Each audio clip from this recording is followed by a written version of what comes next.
And hello, good people of the internet. It is I, Tommy Kelly, and this is Adventures in Woo Woo. No faffing about this week, this month. Let's get straight into the readings. Sarah, what do I need to focus on this month? The mother. So, well, I mean, obviously, given that you are a mother, you need to focus on being the mother. And let me see if I can draw this out a bit more and add a bit more detail to it. I don't really think there is anything more that needs to be said. It's just you have to focus on being a mother. This is one of these kind of readings where you just, you could go on and on forever. But what it means obviously just means just be a mother. Just do the things mothers do. Enjoy being a mother. Enjoy having a child. Enjoy all of these things. And that's what you need to focus on. I'm sorry it's not more insightful than that, or deep, or revealing, or awakening. But what you need to focus on, being a mother. Dougie, will I still be in my current home in 12 months' time, or be forced to move by the landlords, or move by choice? Couple of questions on that. So I'm just going to go, what can you tell me about Dougie's living situation? Messenger reversed. So this would be like about, closing down or blocking or shutting down communication channels, or them being closed down, or nothing's getting through. Kind of stop talking to people, stop interacting, not getting the message, not wanting to hear stuff. It can be like closing someone out or being closed out. So in relation to be forced by the landlords to move by choice. There's something in this about complete lack of communication, or deliberately miscommunicating something that is relevant to the whole thing, either on your behalf or their behalf, and they're not telling you the whole story, you're not telling them the whole story, or that it's kind of in a sense undecided because, or has been decided by one side, but they're not sharing it or something. So there's definitely, just overall, the idea is there's a complete lack of communication, either deliberately or just people not seeing eye to eye, just, looking past each other or whatever. So that's helpful in property negotiations. Ketonic. Will I meet someone new before the end of the year? And will it be a relationship that lasts? Again, 2 questions. So I'm going to say, what can you tell me about Ketonic's future relationships?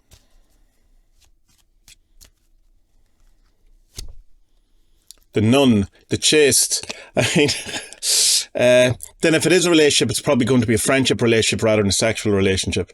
But another way to look at it would be that it's a very focused, that your mind is set on other things. So that might be that it's not that big of a deal for you, that you'll be more in a different kind of headspace, whatever. But as a direct kind of yes or no response, if you were looking for a lover and you get the chase, then the answer would be no, not within the end of the year. And if it is, it will be a friendship rather than, a love relationship. I assume that's not what you're looking for, but so all of that relationship stuff can be tough, and you could apply the chase, I suppose, to yourself then, and then become more disciplined, more focused on developing yourself and higher callings, all of that kind of stuff, so that when the relationship does arrive, you're in a much better position to fulfill it and to be part of it, and you'll be a much more rounded person, folks. You know who you are, all of those things. So it's the best I can do for you, Ketonic. Gilmira. Gilherme, not pronouncing this right. Gwili Hermamomo. Gilherme, right? I'm starting my magic journey this year. What should I work with first to have a good start?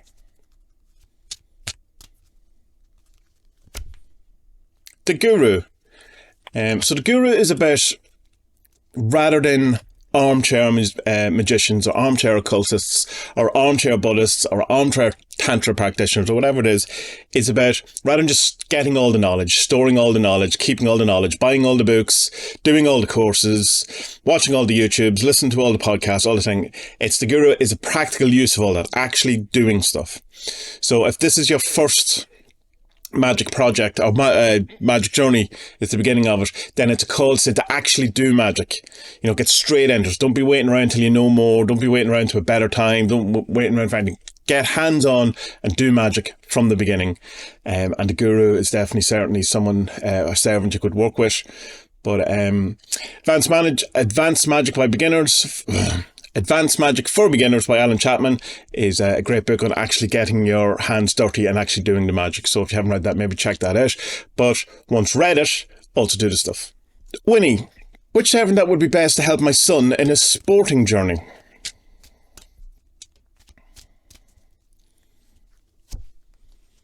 Okay, the eye reversed and the master jumping out at me, which is interesting. And I suppose to kind of counter in many ways these two cards, being that the eye is reversed, because the master is obviously the embodiment of your highest self, your highest being, your highest calling. In this case, for the sports target, I suppose your highest physical ability, your sport potentiality, but being fulfilled. Whereas the eye reversed is about feeling disconnected or feeling that there's no plan, that everything's a bit haphazard, a bit rudderless. There's a bit, there's a lack of kind of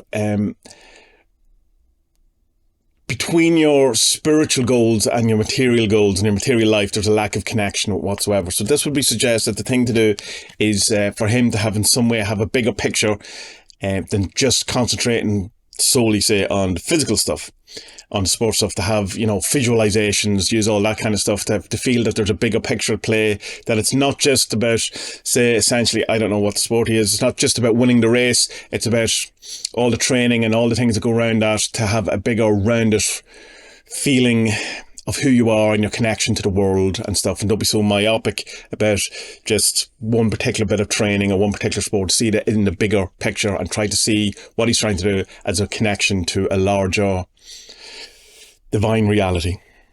Grayson, what do I need to be aware of this month? The Levitator.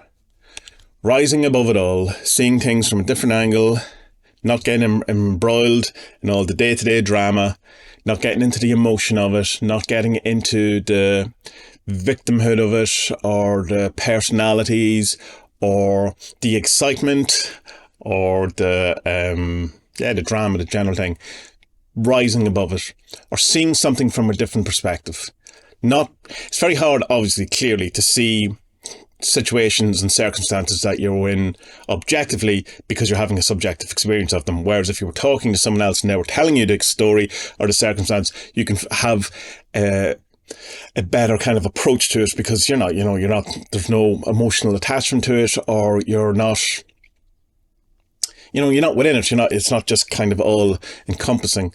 So in some way, what you need to be aware of, you need to be aware of something from a different angle, from outside of it, from above it. Or in some way you might need to be, the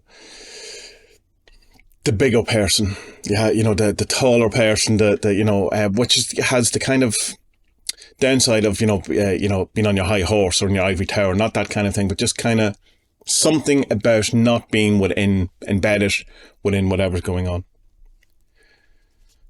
James, what is the message I'm not getting from work?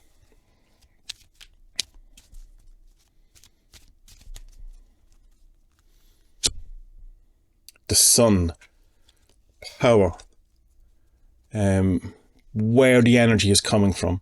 So, because there's something like about the thing behind everything that allows all the other stuff to work, the source in a sense.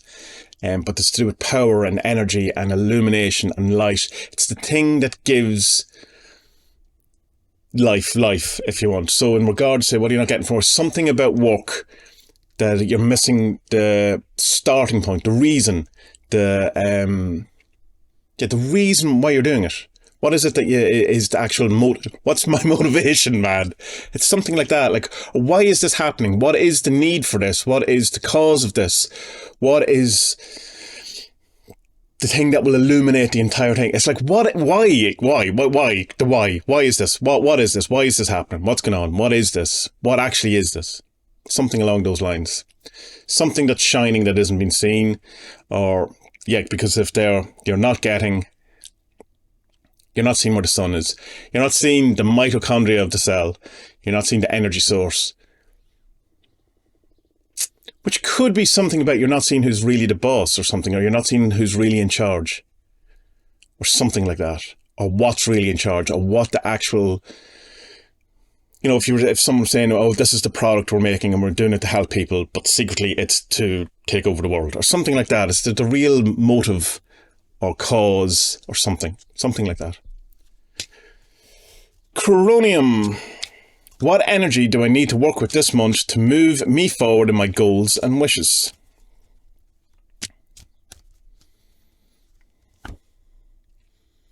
The adventure.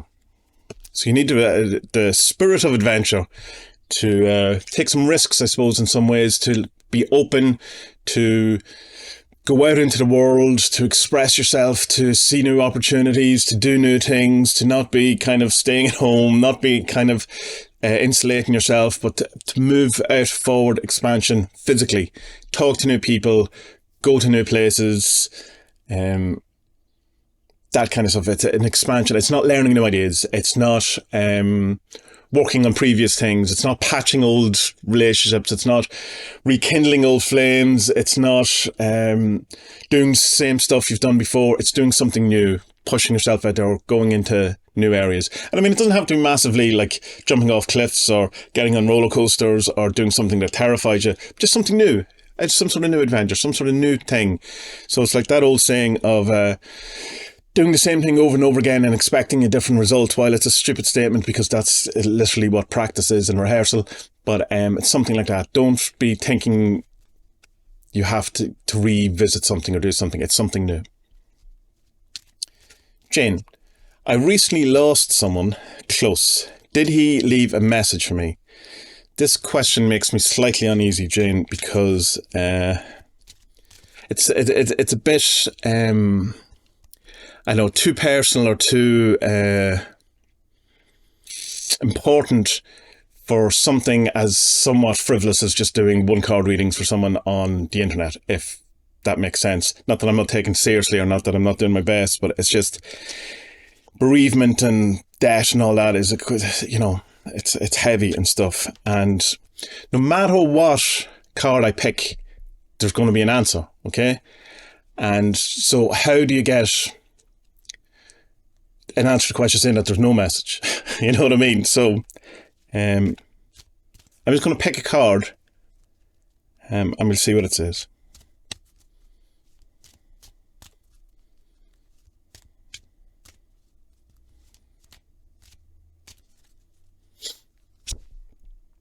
The carnal.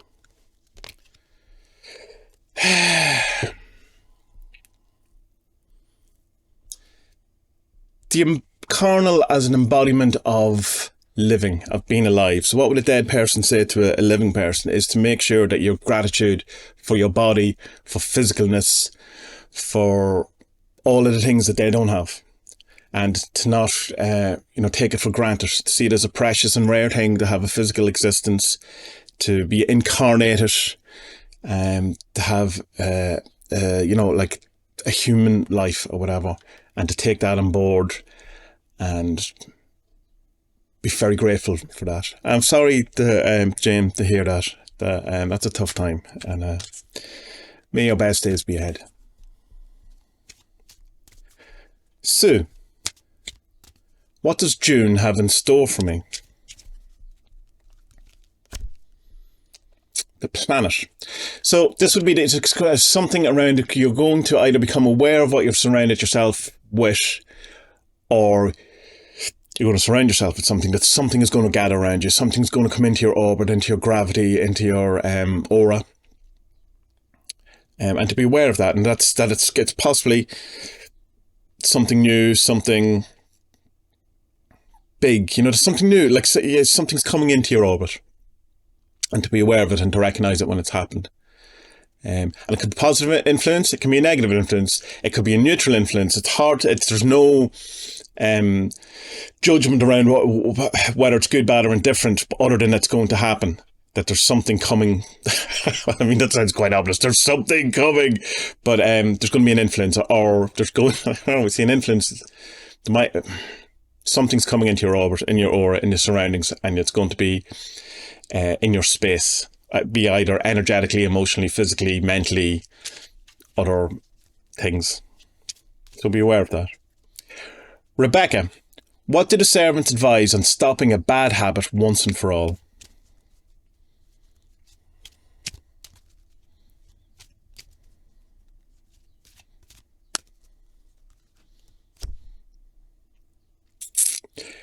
The fixer. Can we really be shocked that that's the answer? Is that, if I was going to pick one, would that not be what it is? Are you willing to pay the actual price for giving up the bad habit? Are you willing to do the work? Are you willing to do the thing? If you want to stop biting your nails, are you willing to stop biting your nails? If you want to lose weight, are you willing to lose weight? If it's within your possibility. If you want to save money, are you willing to save money? Are you willing to do the thing that needs to be done in order to get the thing that you want? And that is the only way, that's your exact question, of stopping a bad habit once and for all. You have to be willing. It's like when I was trying for all my life, well, not all my life, when I was about 19 till mid-30s, trying to give up smoking cigarettes. And you'd be trying and trying and trying, but secretly I didn't want to give them up, you know. Wasn't really that interested. I felt I had to. I felt I should. But, you know, and so it was always a struggle, and I was always putting myself through an awful lot of pain or whatever. And eventually I did give them up because I wanted to. I actually was in the position where, yeah, no, this is great. I wanted to do it. And it's not until you actually want to do the thing that you can give up the habit. You can go, really want to stop drinking, you know, a bottle of wine every Friday, Saturday, Sunday, Monday, Tuesday, Wednesday, Thursday, Friday. But do you? And until you do, you're probably not going to get rid of that habit.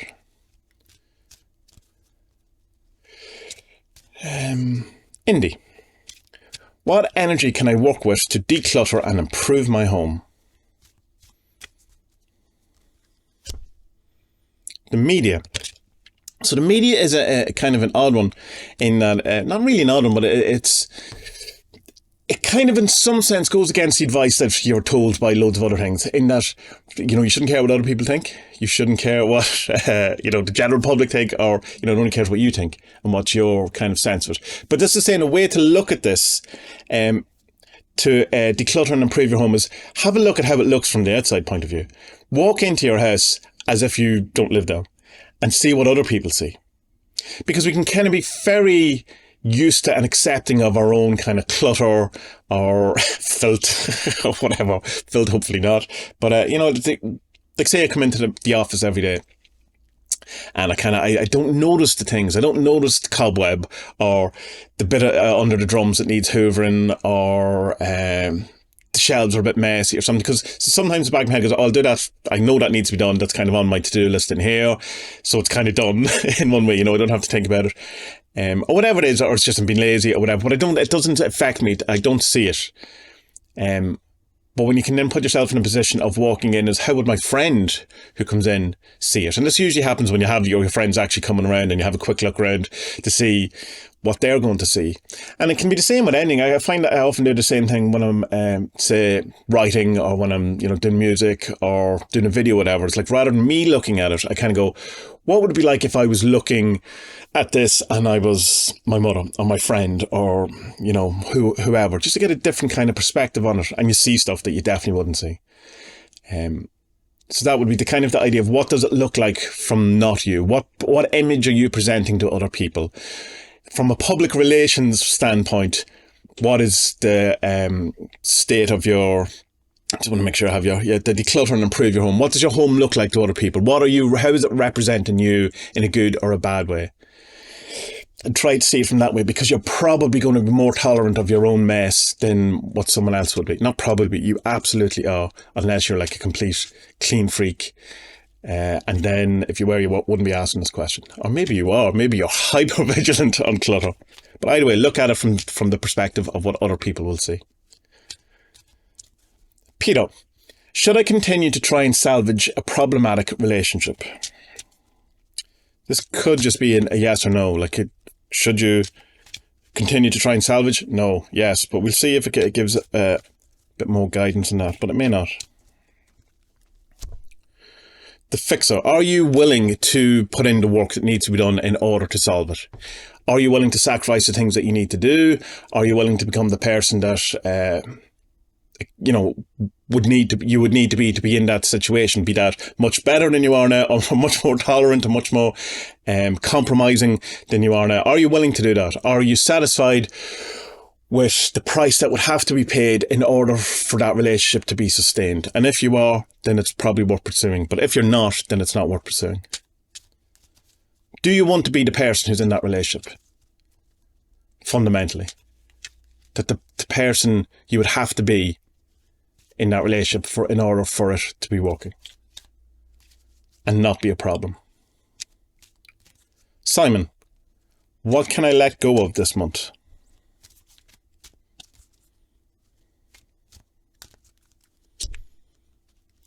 Fortune. Fortunate, even. Potentially in my own card incorrectly. Needing to be lucky, happy, fortunate. Not happy, fortunate. Needing things to go your way in order to be happy, content, or fulfilled. That it's okay for things, not necessarily to go bad, but just not to be amazing. That's not, when things aren't all working out, is not a sign that things are not working out.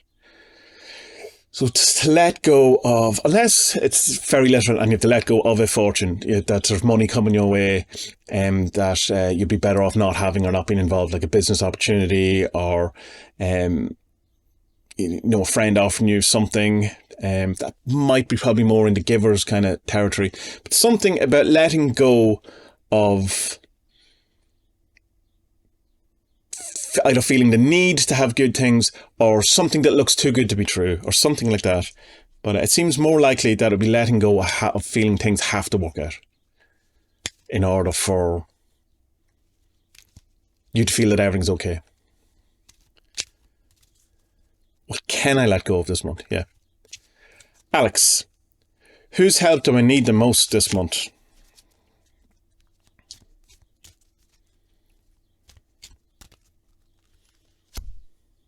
The father. Might literally be your father, a father figure, or someone, or someone who would fulfill that role. Father is someone who, in one way, is someone who's gone through the trials and tribulations of life or a certain thing, and knows that no one can fix that for you who is now going through it. Will be there with you, can console you, can give you advice or whatever, but knows that you have to go through it yourself. So it's not going to do it for you. It's not going to fix it for you. It's not going to give you the solution, but can guide you in the correct way. There's also, the father's quite Saturnian, so there's probably an element of limiting and in the sense that he's okay with the limiting or the toughness of life, because he feels that's what makes you. That's what it's about. This is what life is. Life's a bit shit sometimes. Life's hard, but that's a good thing. It's not a bad thing. That's the nature of this place. And that sometimes we just have to get through it, because the other side is not necessarily where we want to be, but the other side is where the growth is, where that kind of thing. So you're looking for something. What do I need the most this month? Whose help do I need the most? Something like that. Someone who won't try to fix your problem, can guide you through it, show you the best kind of solutions to it, if you want, from an advice point of view, tell you what it is, tell you the nature of it, but can't do it for you. Knows ultimately at the end of the day that you have to do it yourself. So someone like that. Sometimes that can be just as simple as that, someone who will listen to your problems or your issues without trying to solve them immediately for you. There's some people like that when they talk to people, they want to look for solutions. Some people just want to be heard. I most of the time just want to be heard and not, and people just try to solve. It's like, don't solve them, just listen. So it could be something like that. It could be something much greater. Red egg. Red egg. I assume it's red egg, given that it's the avatar picture now. What do I need to be aware of to bring my project into existence?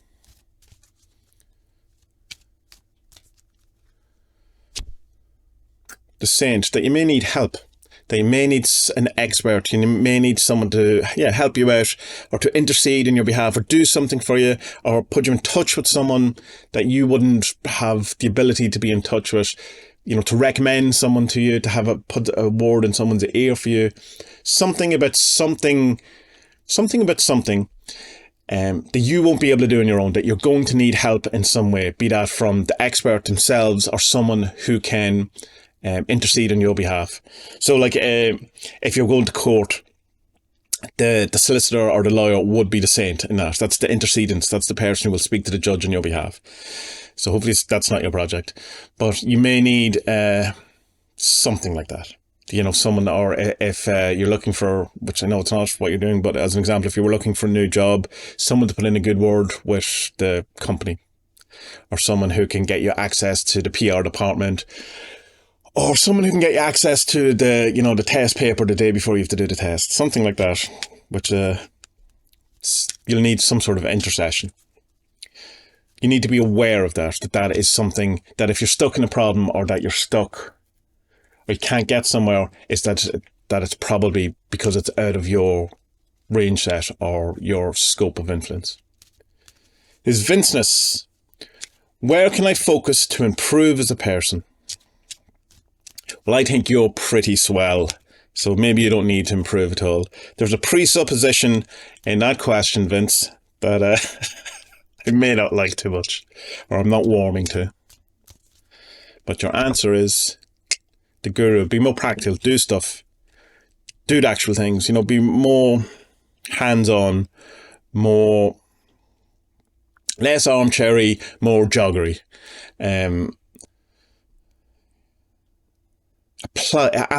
Applying things that doing the thing. It's like, do it rather than know it. You know the stuff, you know the things. It's actually doing it is where the improvement will be. But shall we know that? I mean, that's say that to anyone, I suppose, but hopefully it's a bit more applicable, or resonates with you in some way exactly with that, like rather than the standard just do it Shia LaBeouf meme. Chris, how can I push back against the perpetual melancholy that seems to have taken hold of me? That is quite sad, Chris. I had perpetual melancholy for a long time, and often still do, so I understand the feels. And also getting advice from doctors and therapy. I assume you preempted what I would normally say to people who look for any kind of medical advice. Not medical advice. So let's see.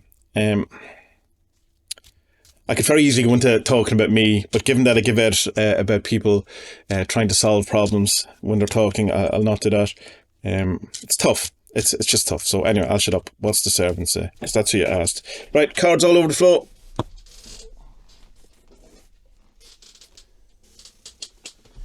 Okay, so we have two, and these obviously want to be talked about. So we have the contemplator reversed, and we have the dancer as normal. So the dancer and the contemplator reversed. Right, this makes a lot of sense. So the dancer is, of course, but going with it. Sometimes things don't work out, right?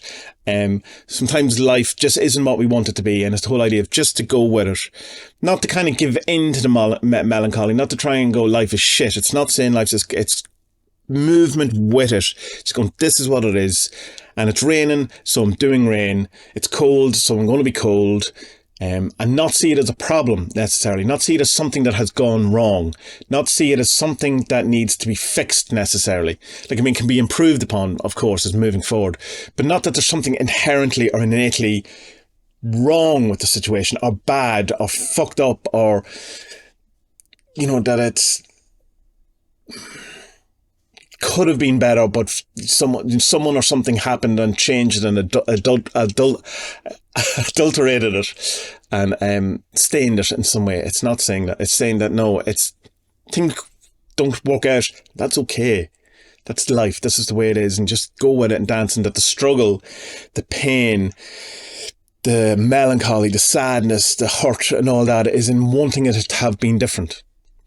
It's very Buddhist, but I mean, and a lot of that stuff I get an aversion to, because it kind of seems like it's saying, if only you could stop being sad, then you wouldn't be sad. And that's not really what I want to be pointing out, because I think that's unhelpful. It's it's like when you break up in a relationship and one person is still holding on to the relationship, hoping that to get back together, and the other person has in their head knows for sure that it's over and they've started moving on with their life. There's going to be an awful lot more pain in the person who's holding on to the relationship, trying to fix whatever, because they haven't got to the point where they have let go of the relationship or accepted that it's over or it didn't work out or whatever. And until that point, they can't start to heal. And the other person, moving on or whatever. So there's that. It's that the acceptance of it, that this is the way it is. So I suppose acceptance, that rather than thinking that there's something wrong, there's something I've done, something has gone astray, there's something needs fixed. It's just, this is what it is. Currently I have the perpetual melancholy. I'm just going to sit with it. That's not to me say indulge it, but just not to kind of say that feel that there's something wrong. Now, the contemplative reversed is overanalyzing, overthinking, thinking too much. As much as I hate that expression when people say it to me, which has been a lot, analysing too much, doing too much, really getting into it, whatever, that kind of stuff. So combining these two together would be saying that there's a warning about trying to work it out, in a sense, trying to fix it, trying to do that rather than accepting it. And you probably can't fix it, like you can't fix or you can't start healing a broken heart until you accept it. Because if you're still in the fixing, the kind of working out, the healing, or whatever stage before the acceptance stage, it's not healing anything, it's not doing anything, because you're trying to fix the broken thing so that it's no longer broken, rather than accepting and healing the fact that it's broken. So that's what I think that the reading is about. It's starting from the point of acceptance and knowing that there's nothing actually wrong in the sense of inherently. And then once that, then see if you can move into trying not to fix that, but as more of an acceptance. That was probably a lot to do with mine as well. Like, I mean, mine isn't as bad, but it's still surface. It's like this kind of thing, horrible thing. I was thinking about this today, that you have this one level of it and you go, I can never be able to work out what this is, what it is. And then you kind of have a revelation, or you walk around it and you find out what it is, and you kind of go, oh, there it is, the relief. Finally worked out what that melancholy was, or the sadness, or that thing. And then you slowly, over the next couple of weeks or months, whatever, you can just feel it rising again. It goes, oh no, there's a level underneath it. And that was just kind of the first mask or the second mask. And I'm on my third, fourth level of it. And I think ultimately, no, you're never going to get to the bottom of it, because it could be, some sort of inherited trauma, some sort of societal, karmic, could be any of these things. But you can just do the thing that's where you are. And that's what it says, just kind of sit with it and be okay with it. But it's not an indulgence in it. And it's not... It's an allowance and an acceptance of what it is without kind of approving of it. If that makes sense. It's like knowing the relationship with the person you were loved is over. It sucks. You're not approving of the situation, but you're accepting the situation as something that isn't, say, morally wrong, divinely wrong, or anything. This what it is. It's just what it is. Good luck with that. It's tough. But you'll do it, man. You will. Sharon. What is something to consider when translating law of attraction into magical practice? Let's see what the servants say. The media. So, I would suggest what it's saying is don't believe everything you see on TV. Don't believe everything you see in the secret documentary. That the propaganda of it, the spiel of it, the promise of it is not the reality of it. And while the law of attraction has loads of promise, loads of kind of, you can have everything you want, you can all that, it's when you're trying to apply that to a magical practice, the magic will say, probably not. And the application of it, like some of the law of attraction stuff is, you don't have to do anything. You don't have to meet it halfway. You don't have to meet it at all. You can just sit at home and be perfectly fine and your car arrives. That's the Abraham Hicks stuff, or at least was when I was looking at it. And it's probably saying, don't believe the hype. That's just essentially what the media is saying. Don't believe the hype of it. It's not to say dismiss it, because if it was dismissing, it would be the moon, right? Because it would be a lie. It would be an outright deception. It's not saying it's a deception. It's not saying there's nothing to it. It's just don't believe the hype of it. It's not the panacea. It's not the end all, be all. It's not the thing that's going to do everything and be everything. Yeah, it's just be proportional in your expectations. So that is it, good people of the internet and good people of Patreon. I thank you so much for your continued support. You are wonderful people. The other card readings that I do, which is our 3 cards, 5 cards and 9 cards, what I did last month, because no one really watches them on YouTube, and I understand I probably wouldn't watch them myself unless I was the person getting read. So I'm just going to probably keep them possibly private and just send them on and just put the 1 card readings on the YouTube for now. But we'll see how that goes. Also, it gives, with the 1 card readings, you're not getting into an awful lot of depth or whatever, but at least with the other readings, you're getting into a bit more depth, and you're probably getting into a bit more of a personal space with people as well, which probably isn't appropriate to be putting on YouTube anyway, but we'll see. If you want one of these card readings or one of the bigger card readings, then just join the Patreon at the fairies levels, and at the beginning of every month I put up the thread looking for your questions. And then over the course of the next couple of days, then I will make the various different videos. Loads of other things on the Patreon to check out if you are so inclined to support all of the different things that I do. So good people of the internet, until next time, may our best days be ahead and be very, very well.